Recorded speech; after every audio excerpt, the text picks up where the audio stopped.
All right, let's just cut to the chase. If you've spent any time at all looking for running tips online, you know it's an absolute dumpster fire of bad advice. Seriously, everyone's a guru, and most of what they're selling is just garbage. So let's slice through all that noise. This is your no BS, science-backed guide to actually getting faster. First up, the thing everyone, and I mean everyone, obsesses over: your running form. You've heard it a million times, right? You gotta land midfoot, have a perfect arm swing, and if you just fix your stride, you'll suddenly unlock this hidden, godlike speed. But what if that's not even close to being the most important thing? Yeah, exactly. It's time to stop wasting all that precious mental and physical energy on the wrong stuff. Let's talk about what the actual science says about how your body should move when you run. Okay, look at this. This is where we dismantle some of the most sacred cows in running. That common belief, the one that says a super short ground contact time is the holy grail of speed, well, a massive 2024 meta-analysis found it has basically zero effect on your efficiency. Zilch. So what does matter? Science points to a slightly higher cadence, just taking more steps per minute. It can make you a little more efficient, and get this, it can even reduce the impact on your knees. But the biggest energy thief of all? Bouncing. Every time you go up, you're just fighting gravity. That's energy you could be using to go forward. The takeaway here is simple: stop trying to look perfect and just try to run quieter and smoother. But here's the real kicker. After all that obsession with form, biomechanics alone, it only explains about 4 to 12% of the difference in running efficiency between athletes. That's it. It is such a tiny piece of the entire puzzle. So if tweaking how you move only gets you a tiny fraction of the way there, where are the real gains hiding? Well, I'll tell you. They're not in how you move, they're in how you train. And this is where we find them. It's all in the architecture of your training plan. This isn't about just mindlessly going harder or piling on more random miles. No way. It's about having an intelligent, structured plan. So let's build that blueprint, and we'll start with the absolute foundation: your training zones.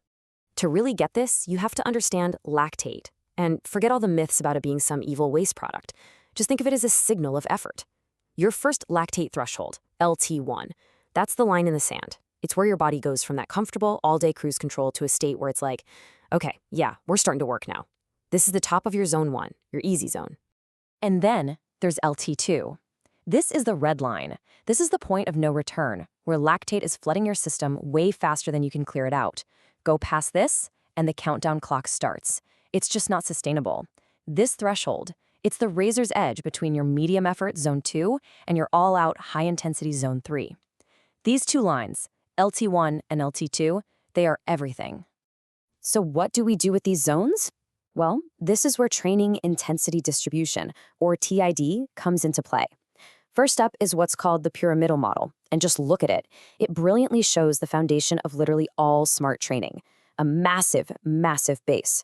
About 80% of your running is spent in that easy-peasy zone 1. You're just building that deep endurance. Next, we've got the famous 80-20, or polarized model. And you'll notice it's still 80% easy. That foundation is non-negotiable. But the hard part is totally different. You basically skip that middle zone 2 and spend the rest of your time going very hard in zone 3.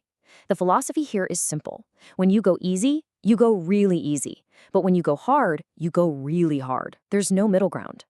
And finally, we have the threshold model. This is for when you really want to get comfortable with being uncomfortable. You spend a huge chunk of your time, over a third of it, in that zone 2 sweet spot, just pushing right up against that LT2 ceiling. This is all about raising that sustainable hard pace. It's for the grinders out there.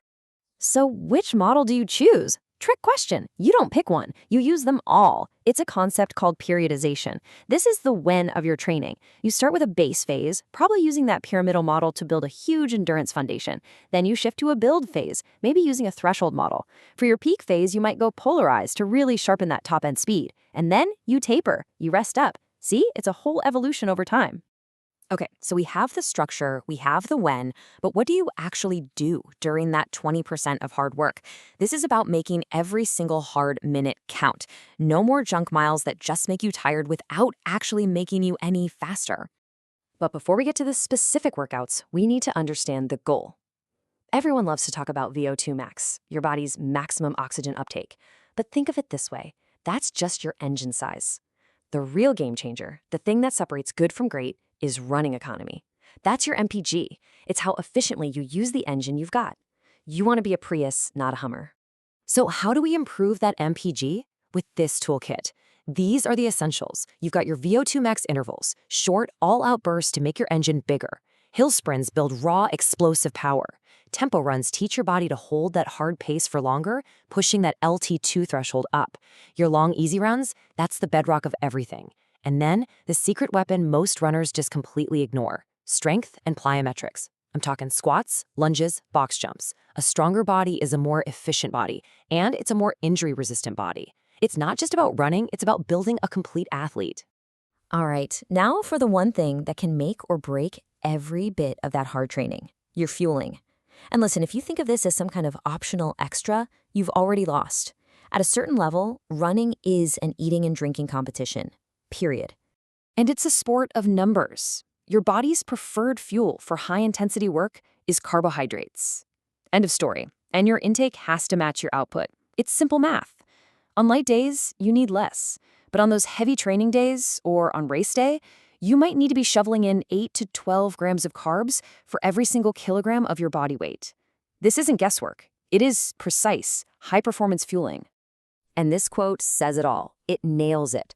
Ultramarathons, Ironmans, they're just eating competitions with some running thrown in.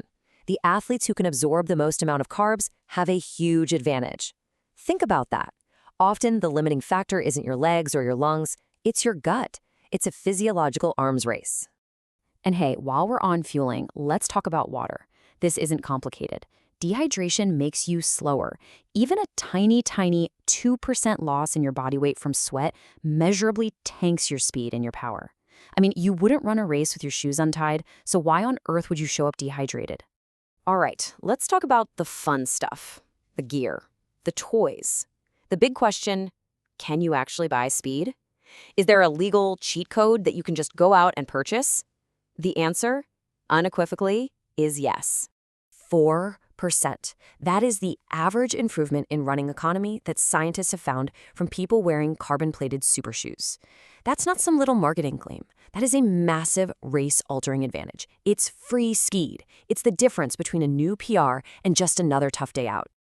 And what about supplements?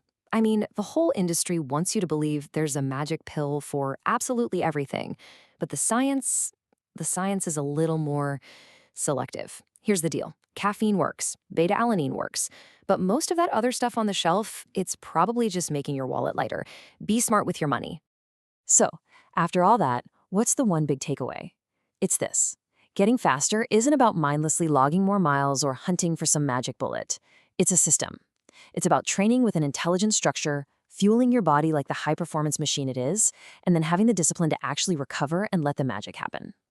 The science is clear. The myths have been busted. You now have the blueprint. The only question left is, what are you going to build with it?